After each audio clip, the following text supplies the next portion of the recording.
Hello, peeps and hello, peppers. Yes, this is an angle that I'm content with, like in one of my favorite movies, Big Hero 6. Find a different angle. Yes.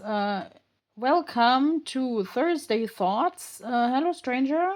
It's great to have you here. I am Frida Martins, an ethnologist and artist with multiple disabilities. And Thursday is always my day to present some random ramblings about disability while laying in bed.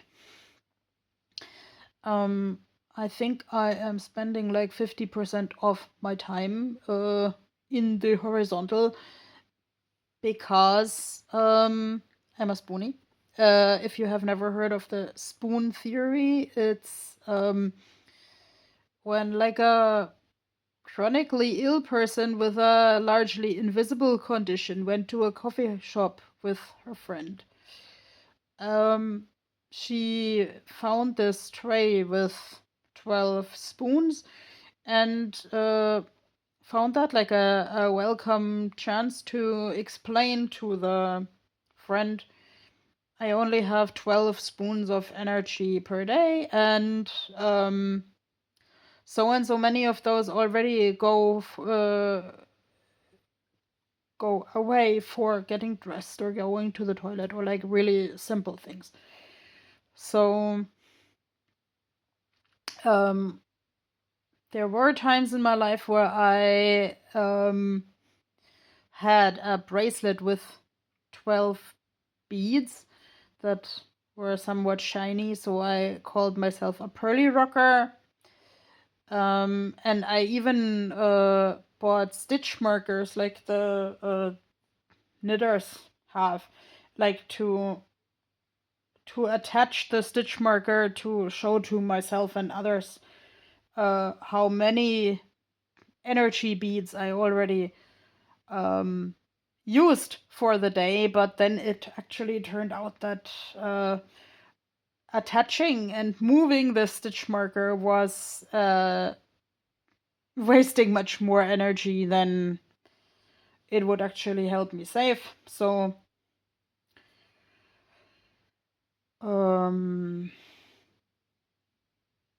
actually kind of resorted to journaling again.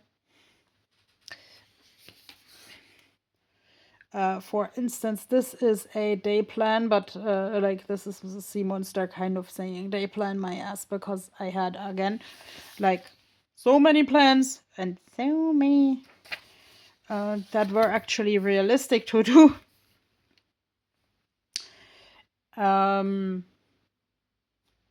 And yes, Nicholas looks pretty flat too. And by the way, he's called Nicholas because I bought him a couple of years ago for like really little money at a flea market on St. Nicholas Day. And he has served me well as a support pillow. Because like with increasing age, it just gets increasingly difficult to turn myself in the bed. Have I mentioned recently that I can't stand up from the floor on my own anymore, or hardly? Like, I always have to basically attach myself to something like walker, wheelchair, door frame, and even then it's really tricky. So, let's say if I haven't managed to stand up within half an hour, I really have to phone someone to help me. But let's say, given the idea that I know that I can take precautions, I strictly advise people who don't know me and are not totally convinced they can lift like an average to slightly overweight adult from the ground. Don't do it.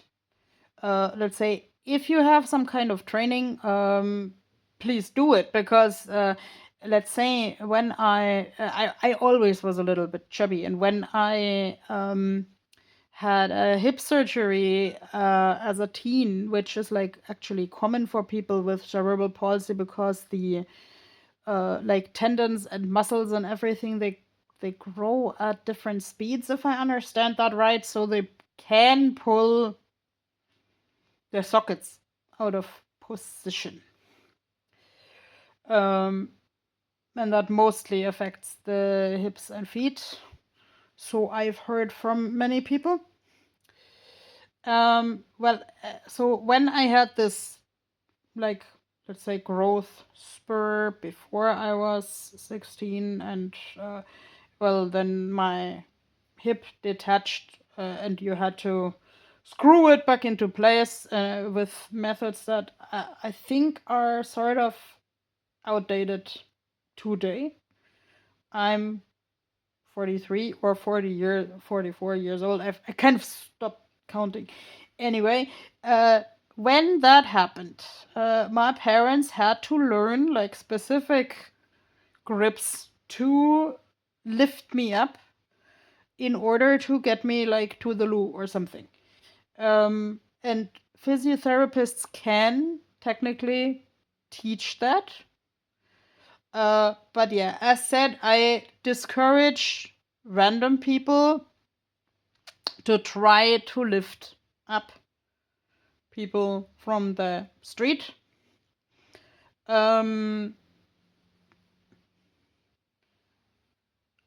I support the idea that like the local Red Cross branches and so forth provide first aid courses. I've participated in first aid courses too, but also always under the precaution that I am not supposed to lift people like they are the nurses rather taught me like how to describe things like CPR to someone else who I find. Because like there is no way I can kneel down and there is let's say at some point we tried to like let's say revive a dummy with my walking stick, because the walking stick is like better than nothing, but at this point I had like a walking stick with a pointed tip, so we actually stabbed the dummy. So that would not be ideal, but let's say the success of the whole business was that I got sensitized for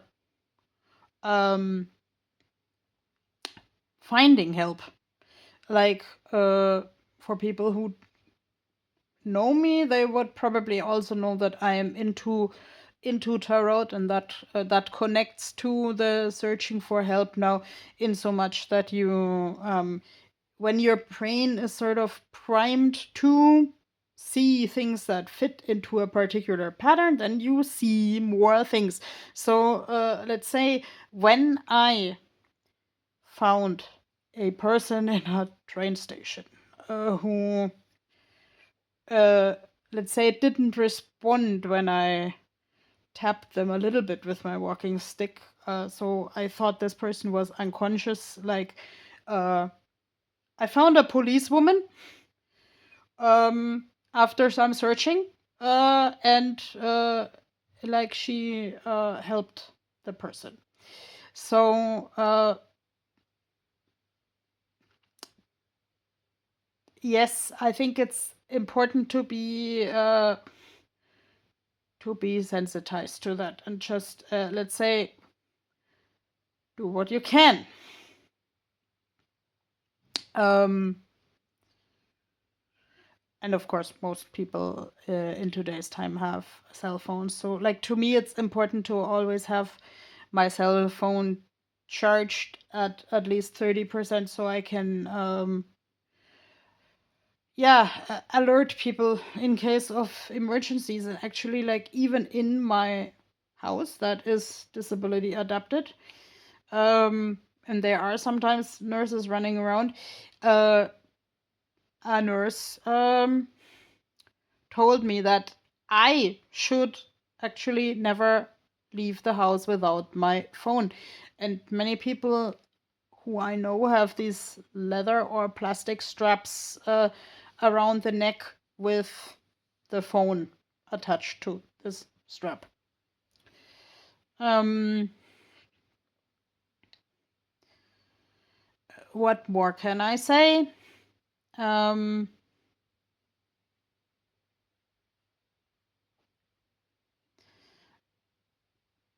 yeah, when I have so many plans and so little plans actually come true, um,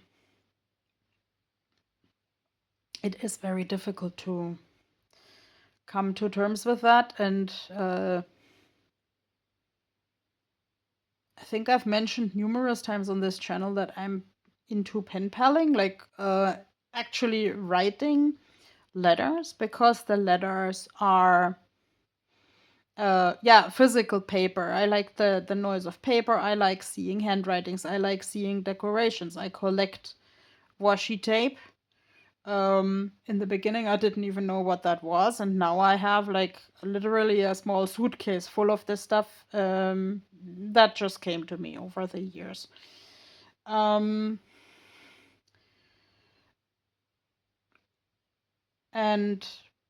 I figured out, like, especially when I'm writing books, I don't really have energy to write letters, because nowadays you find the pen pals on social media. And let's say when I began the pen paling, you found your pen pals through youth magazines and friendship booklets, which are like sort of like messages in a bottle, only you pass them around.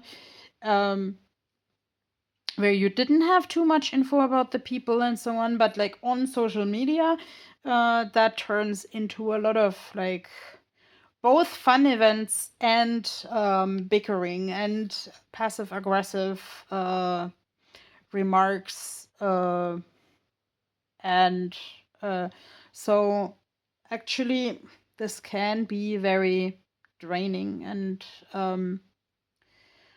I'm not saying I would ever give up this pen paling, but I have become, if that makes sense, like more critical of it, because of course it's getting more and more expensive because less and less people use it, but also it is quite easy to slip in a situation where you just you or the other person doesn't feel appreciated or doesn't feel heard or doesn't feel taken seriously in the whole picture, because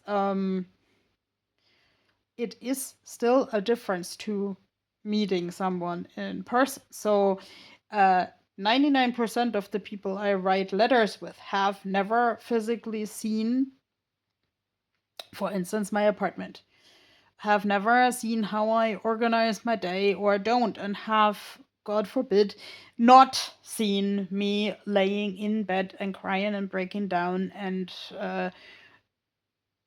like where I even have to think about if I can eat something that day because I don't have the energy to waddle into the kitchen. And actually, what gets on my nerves the most is like when the people say, "Oh, I'm so understanding." No, it's, yeah, please do think that you're so understanding, but you are not living in the situation, and I am not living in your situation for that matter. So I will also not assume that I understand your living situation, whatever it is, to the fullest. But I am doing what I can to give you the feeling of being heard, and sometimes that backfires. So I wish you guys a good night with your right tribe. Bye bye.